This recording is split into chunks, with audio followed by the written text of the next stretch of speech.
Дали во Елем се случила кражбата на деценијата? Приватни компании наплаќале од државата и по 20 работни часа за машини изнајмени во Рек Битола, додека внатрешната механизација скапувала. Се случувало по 2-3 месеци да лежи за една гума.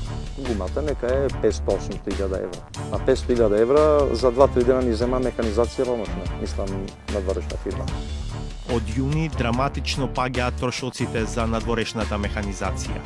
Има еден тренд на намалување на работните часови, откако контролата на работата на машините е превземена од вработените во Рек Битола. Ние испитуваме дали за какви злоупотреби станува збор. Поранешното раководство обвинува за политичка хајка. Интервју со една од наискусните европски политичарки, Маргот Валстром, шефица на шведската дипломатија. Половина од македонските граѓани очекуваат членство во ЕУ до 2025-тата. Реалност или само желба?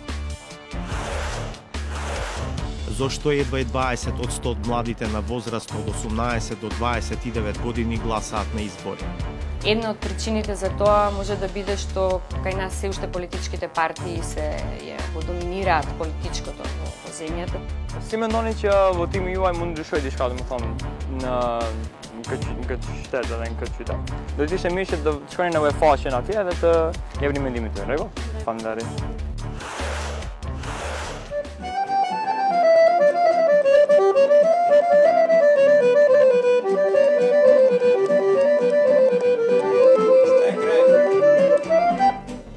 Пресрет на денот на белиот стап.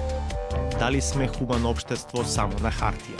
Луѓето се одлични во Македонија, барем јас до сега не сум имал никакви проблеми. Многу се хумани, многу сакаат да помогнат.